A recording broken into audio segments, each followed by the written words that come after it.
The subject is on the financial year 2026-2027 budget and the Finance Bill 2026, and this is the people's budget. We have been accused before, and we want to tell Kenyans we are up to it. We are up to it. We are not just going to criticize this time, we are going to give an alternative budget. So thank you for joining us this afternoon. And before I speak about figures and fiscal deficits, I want to speak about a woman I met in Mathare recently.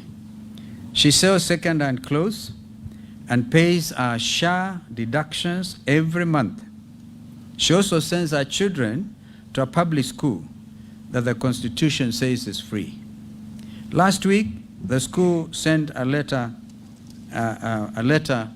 to her. Quote, please pay 3,500 shillings for infrastructure development levy before your child sits end-term exams. End of quote. She does not have it. I'm standing here today because of her and because of every Kenyan like her who has run out of time to wait on a regime that has lost its moral authority to lead. Fellow Kenyans, on my part, my colleagues who also say theirs, I've been in public service for over 4 decades. I've sat at cabinet tables, at the office of the Vice President, and even others dealing with peace negotiations. I've seen Kenya at its best, and I've seen what bad governance does to a people who deserve so much better than they have been given. Nothing, though, in all these years of public life, has prepared me for the cruelty of this budget. Because that is what it is. Not just incompetence and miscalculation, but cruelty. The cruelty of a regime that knows exactly what it is doing to its people, has the treasury documents to prove it knows, and has chosen to proceed anyway. I've read the National Treasury and Budget Summary published April 30, 2026. I've studied the budget policy statement, and I too have read the Finance Bill 2026, and I'm here today standing before our nation to tell you what those documents say in a nutshell and what they mean for the Kenyan family that is simply trying to survive. The state of the nation, and basically saying numbers, that's the title, numbers cannot lie. The National Treasury released financial year 2026-2027 budget summary on April 30th, 2026. These are not opposition figures. These are the government's own numbers that can be found on treasury.go.ke for every Kenyan to read. Let me walk you through what they say. This is the largest spending plan in the history of the Republic of Kenya. Gross expenditure at 4.82 trillion shillings. Yet total revenue, including taxes and all other inflows, stands at only 3.63 trillion shillings. The gap between what this regime spends and what it collects is a whopping 1.11 trillion shillings. A fiscal deficit of 5.3% of our entire GDP. The difference of 1.11 trillion is borrowed. And it is borrowed on behalf of a child in Turkana who is 4 years old today, who has never signed a loan agreement, and who has never attended a budget committee hearing. That child will repay this debt with interest. That is not fiscal management, ladies and gentlemen. That is generational slavery. Now consider this. The entire consolidated fund services, that is debt obligations and pensions, consumes 1.5 trillion shillings, and that is 31.2% of the national budget. Interest payments alone stand at 1.25 trillion. Domestic interest payments on loans taken within our borders totals 9 86.7 billion shillings.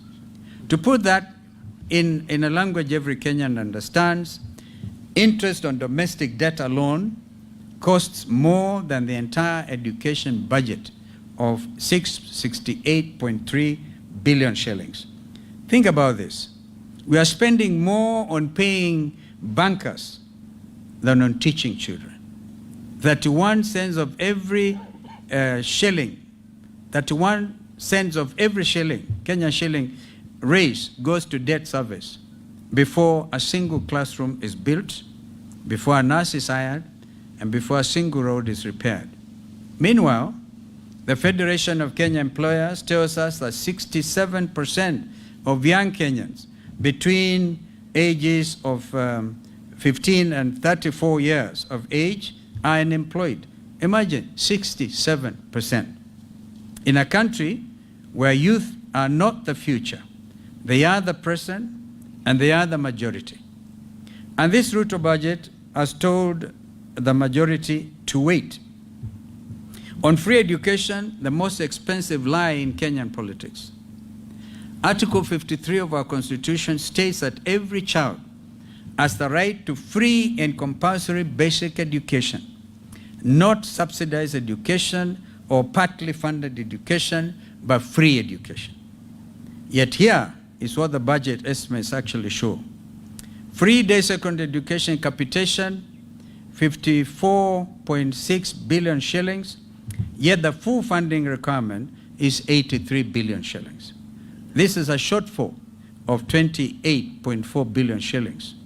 Under free primary education, the government remits 1,420 shillings per pupil per year. Yet the budget policy statement at page 44 of volume 2 documents an 18 billion capitation gap. Junior secondary schools receive 30.9 billion shillings against a need of 42 billion shillings. A Form 1, or whatever they call it today, CTR 10, Form 1, grade 10, a student arriving at a public day school, supposedly free, finds no desk and no textbooks. And all children go without desks because of the Kenya School Equipment Scheme, the program that once put desks, laboratory equipment, and books directly into public schools has been defunded and forgotten. The budget estimates show an estimated 112 billion shillings allocated for administrative overheads at the Ministry of Education headquarters. 112 billion shillings for the bureaucracy that runs education sector. 65 billion for the children being educated. That is not a budget. That is an insult. Thirdly, school safety and student mental health, a crisis this budget ignores. On Saturday, June 6th, I stood before the Kenyans and spoke about something that had nothing to do with websites or campaign platforms. I spoke about 16 of our daughters who will never come home again because of the fire at Tutumishi Girls Academy in Gilgil. Since May, Kenya has watched with growing dread as school after school has experienced unrest, destruction, and fire. Lenana School, State House Girls, Alliance High School, Loreto Limuru, these are not isolated incidents. They are patterned, and this government with a budget of 4.82 trillion shillings has responded with investigations that go nowhere. And today we have seen they've even recommended suspending the midterm or bringing the midterm break a little earlier. What are our children telling us?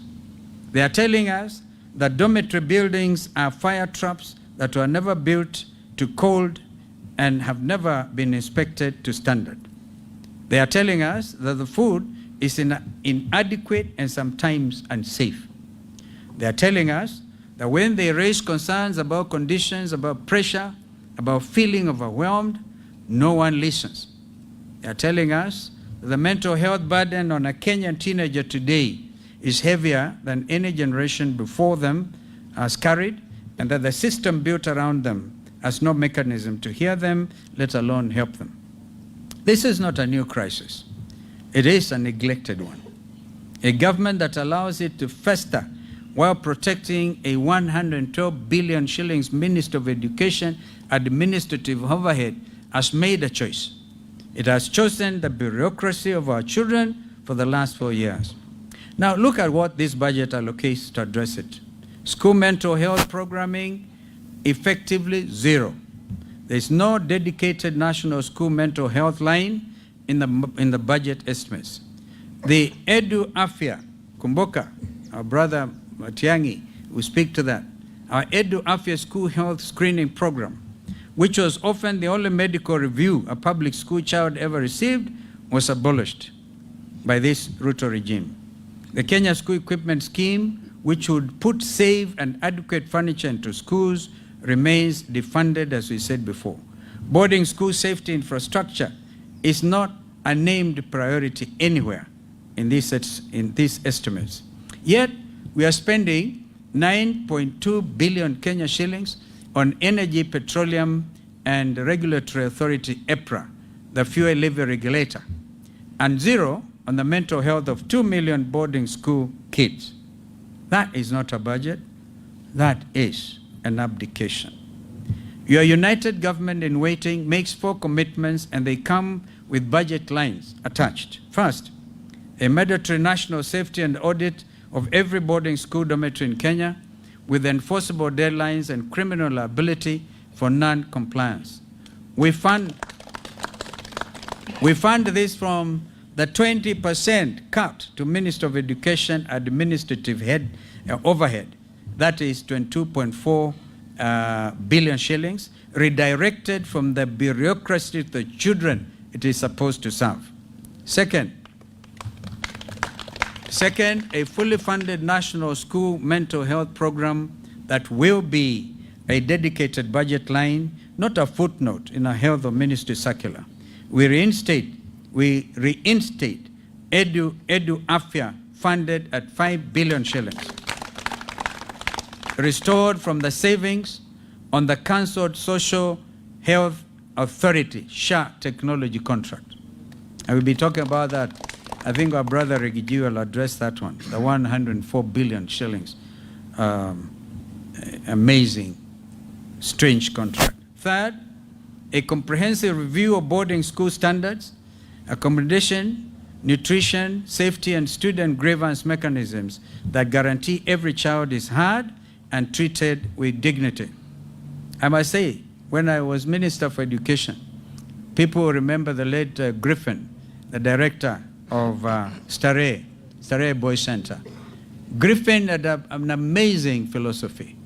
Any child, in fact, his office had only the desk and one cut. Any child, whether from 1 up to from 6, could walk freely. And they used to have every Friday an assembly between students and head and all the teachers. And the ground rules were, whatever is said against you should never be taken. If a child says mwalimu fulani is terrible, that mwalimu would never be allowed to take it against that child. That was openness.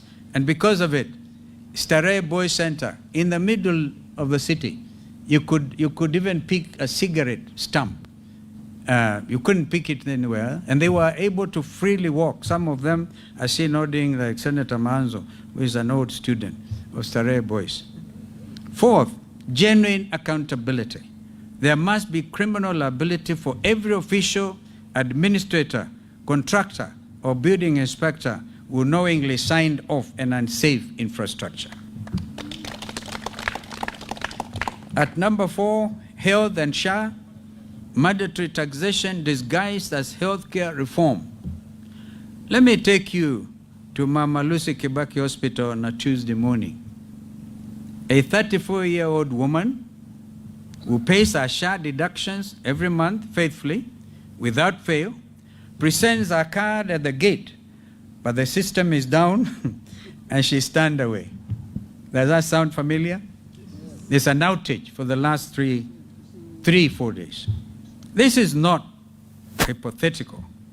This is the lived experience of millions of Kenyans who were told that SHA would replace the National Hospital Insurance Fund, NHIF, and deliver better, broader, and more affordable health care.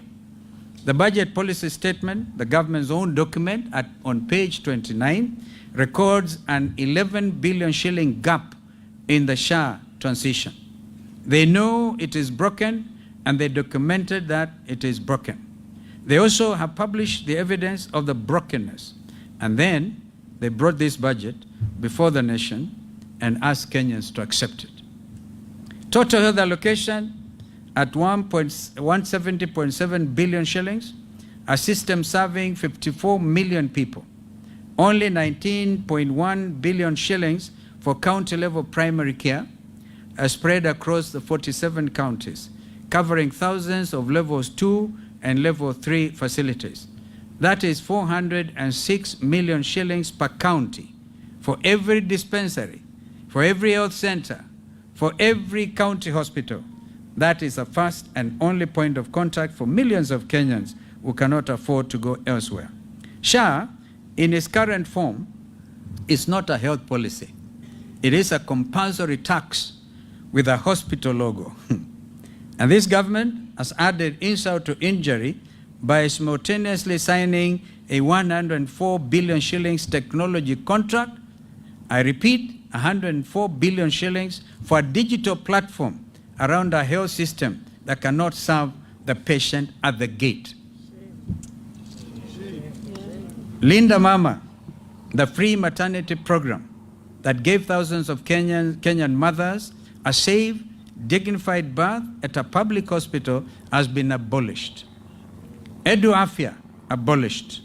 These programs worked as they reached the people who needed them most. At point number 5, the Finance Bill 2026, taxing the poor through the system. For 3 years in a row, this government has returned to the same well. In 2024, they came for your bread. In 2025, they came for your data. In 2026, they are coming through the system quietly, technically, with provisions buried in legislative language that most Kenyans will never read. The Finance Bill 2026 proposes a 16% value-added tax on the fees and commissions charged by mobile money platforms, M-Pesa and Airtel Money. 16% VAT on the platform that 90% of Kenyans use every single day.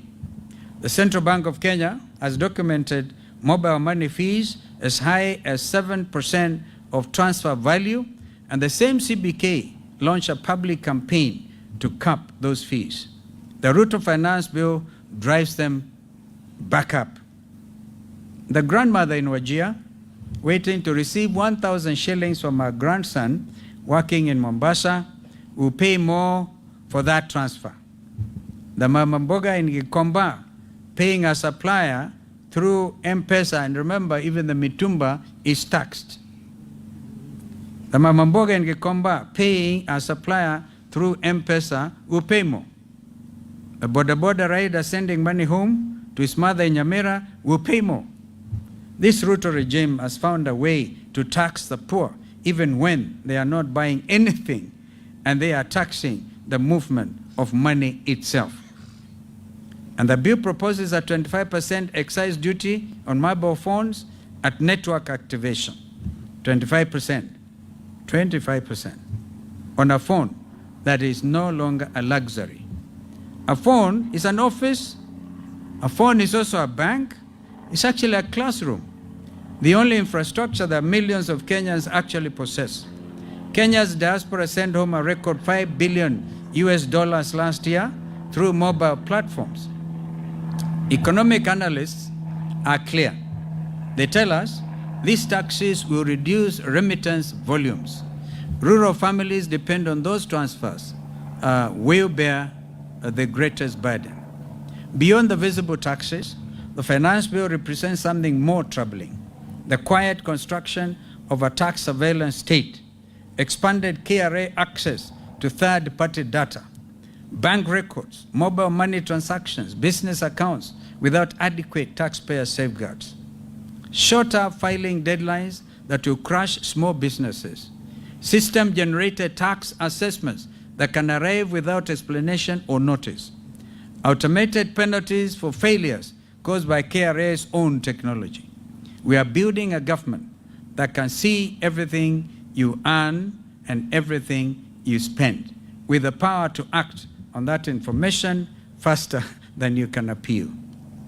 A Kenyan earning 30,000 shillings a month still pays income tax. This regime taxes poverty, and now it wants to tax the digital tools through which the poor literally survive. At number 6, strategic assets. Who is selling Kenya?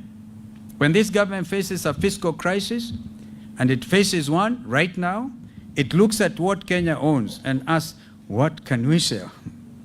We are talking about Kenya Post Authority, through which over 90% of Kenya's imports and exports move. We are talking about Safaricom, the company that built M-Pesa, whose government stake generates dividends that belong to every Kenyan taxpayer.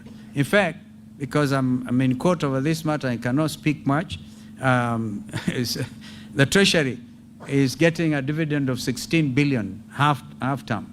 Therefore, in a year, 16 billion shillings. That is a 15% share that the Treasury is trying to dispose of. It is taxing an asset, it is selling. That is not fiscal management. That is a fire sale. These are not just ordinary companies. They are crown jewels. They are what this country built across generations. And the United Alternative Government will not allow any government to sell them quietly, without consent, without debate, without a 2/3 majority in both houses of Parliament. We know that a parliament that is also state captured, like the current government, and we congratulate members of parliament representing the alternative government, because you scream. I remember when you are transacting this matter of Safaricom or SITAT, the deputy minority leader actually went for the mace as if to make a point, and he was expelled for it. Please do something. The country is watching. The alternative government in waiting has produced a fully costed people's budget for 2026-2027. Every figure in what follows is sourced from the same National Treasury documents. The budget summary of April 30, 2026, the budget policy statement, the Finance Bill 2026, those taken together. Our numbers are the government's numbers, rearranged according to a different set of priorities. The framework. On gross expenditure, at 4.318.5 trillion shillings, 499.3 billion less than the Ruto regime. Our total revenue at 3.725 trillion will be less than 95 billion shillings more than the Ruto regime through compliance, not new taxes. Our fiscal deficit will be 593.5 billion, which represents 2.8% of GDP, against Ruto's regimes of 5.3%. Our domestic borrowing will be 500 billion against Mr. Ruto's regime's 995.7 billion. We shall have the pressure on Treasury bill rates and private sector credit in 1 year. We shall restore the development expenditure ratio from the Ruto regime's unconstitutional 29%. That is a statutory breach of the PFM Act, that's Public Finance Management Act, minimum floor to 33.5%. The children who will inherit this country deserve a government that invests in their future, not merely that services the debts of the past. On education, we shall fully fund free primary education at the statutory 1,420 shillings per pupil per year, closing the 18 billion gap documented in the budget policy statement. We shall fully fund free day secondary education at the statutory 22,244 shillings per student per year, closing the 28.4 billion capitation shortfall under this budget of Mr. Ruto. We will fund JSS capitation in full, and we shall revamp the Kenya school equipment. Total education allocation will be 737.3 billion shillings against the current regime's 668.3 billion. We will cut 22.4 billion shillings from the ministry's 112 billion administrative overhead and redirect every shilling to our children. Free, free means free, all the way from class 1 to form 4 for every Kenyan child. On health, we shall close the 11 billion SHA gap documented at page 29 of the budget policy statement. We'll fund free care at every public hospital up to county level. That is no card at the gate, no system down, and certainly no patient turned away. We shall reinstate Linda Mama as well as reinstate Edu Afya.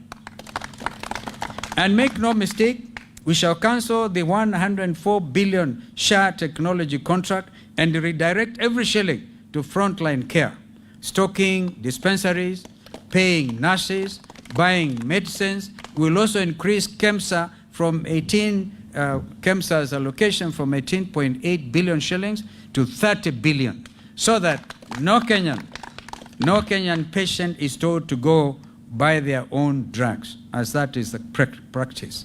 Total health allocation, 242.3 billion shillings against Ruto's 170.7 billion. On jobs, we commit to a national youth employment compact. That is 80 billion over 2 years, 80 billion shillings. A single fund with one accounting officer and one measurable outcome, that is verified jobs created. 200,000 placements in public works infrastructure maintenance, a skills to export pipeline linking technical colleges with verified export sector employers. Zero-rated startup capital for youth-led MSCs employing more than 5 people. Not grants, but contracts, deliverables, and results. 67% of our young people are not idle because they lack ambition. They are idle because the system was never designed for them. We will redesign it. On cost of living, we shall repeal the import declaration fee, the railway development levy, and the road maintenance levy on fuel imports, bringing diesel to approximately 170 shillings per litre. We will also abolish the housing levy. Of course, that abolishment will take into account the legislative aspect. All right?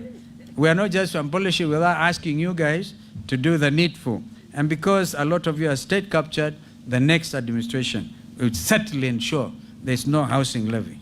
Amen.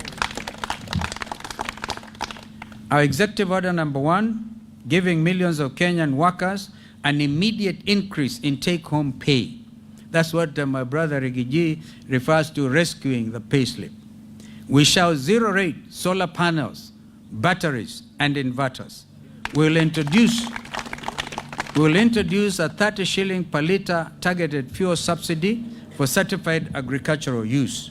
And we will remove from the Finance Bill 2026 the 16% VAT on M-Pesa platform fees and the 25% excise duty on mobile phones.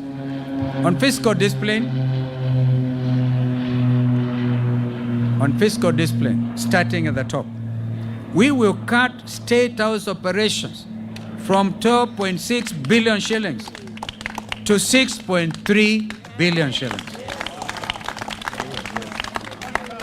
We must cut the NIS allocation from 58.6 billion to 35 billion shillings. Kenya is not at war, yet the NIS has doubled since 2020 without proportionate gain. We'll also abolish the 13 billion shillings police motor vehicle leasing program and procure direct, saving 4 billion shillings over the contract life. We will then redirect the 35 billion shillings in savings from NIS and State House reductions into a national irrigation investment fund covering Garissa, Marsabit, Wajir, Turkana, Kitui, Makueni, Laikipia, and Kajiado. Because food security is national security. We will also implement a single treasury account to eliminate ghost workers, duplicate payments, and pending bills that are an Auditor General's verified leakage of 250 billion, all right, a year. And we must congratulate the Auditor General, because there are two ladies I personally respect, the Controller of Budget and the Auditor General. Two ladies who have stood strong in the interest of the Kenyan people. Every contract requires confirmed exchequer backing before work begins. Any accounting officer with an adverse Auditor General report must step aside immediately.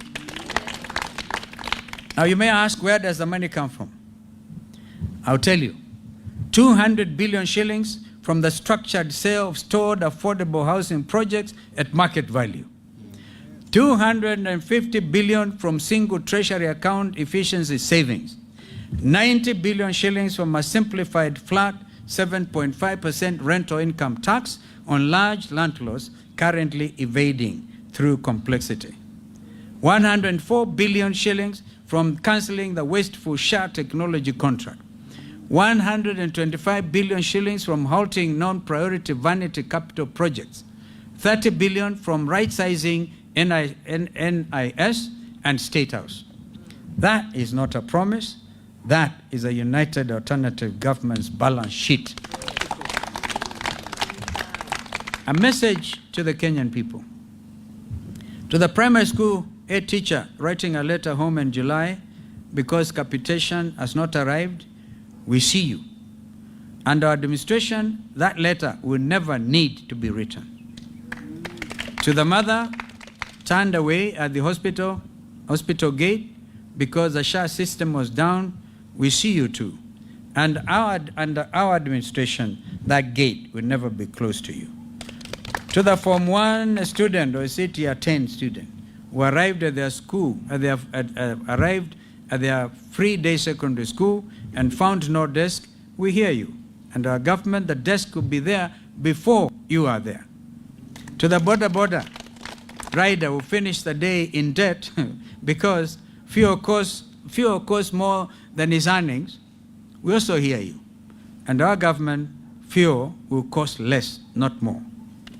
To the Mama Mboga in Gikomba who learned the government now wants to tax the M-Pesa transfer she uses to pay her supplier, we'll feel your pain too. And our administration, that transfer will be cheaper, not more expensive. And to every Kenyan who owns a piece of KPA and Safaricom through their taxes and is watching that stake quietly diminish, we are with you. Those assets are your inheritance and we shall protect them. Now, a direct word to members of parliament as I conclude. You were not elected to be a rubber stamp. A mother woke up before dawn, remember that, walked to a polling station, queued for hours, sometimes under rainy conditions because August sometimes is very, very, very cold. Queued for hours and marked your name because she believed you would go to Nairobi and fight for her. When you vote to approve 28.4 billion shillings free day secondary capitation shortfall, you vote against the children of the poor. When you vote to approve an 11 billion shillings hole in SHA, you guarantee that the next Kenyan will be turned away at a hospital gate. When you vote for 16% VAT on M-Pesa platform fees, you tax the only bank most Kenyans have ever had. And when you approve a fiscal deficit of 1.11 trillion shillings, a statutory breach of the PFM Act, You are not building this country.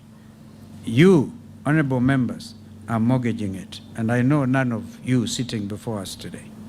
Make no mistake, history will record your vote, and in 425 days, just like the current regime, the people will have made a record of the choice you made and make it plain at the ballot paper box on August the 10th next year.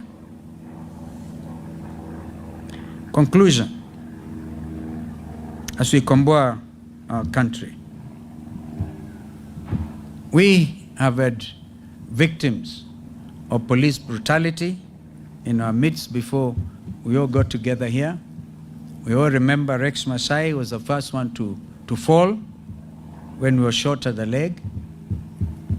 And June the 25th is around the corner.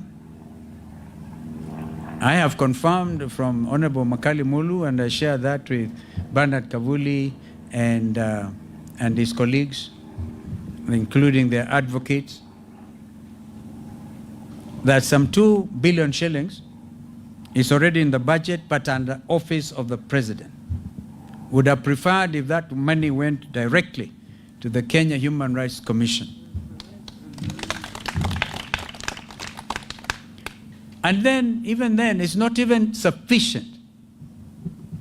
We Kenyans expect it's not enough. Like, I really congratulate my brother Rigiji for saying he is not in need of 50 million shillings for a breach caused on his own rights under the law, under the Constitution. So it is very easy for this administration to think by paying 2 million shillings to a family whose son was felled by a police bullet, you have done justice. Kenyans deserve and they demand justice. The perpetrators of those heinous crimes, even as we speak, this police continues to perpetuate those abrogations of our Constitution. Did we not hear yesterday in Laikipia, and people like Laikipia, we hear you, my colleagues will speak to you about that we're importing Ebola, and then we kill. Even when our people peacefully demonstrate, you kill them. Can you imagine a regime that arrests a Chief Justice Emeritus? We will be organizing massive demonstrations to protect the Nairobi National Park. So it is not just Chief Justice Maraga, whom they tried to harass yesterday. So we stand in solidarity. We want this money paid, the 2 billion, paid on or before the 25th of June.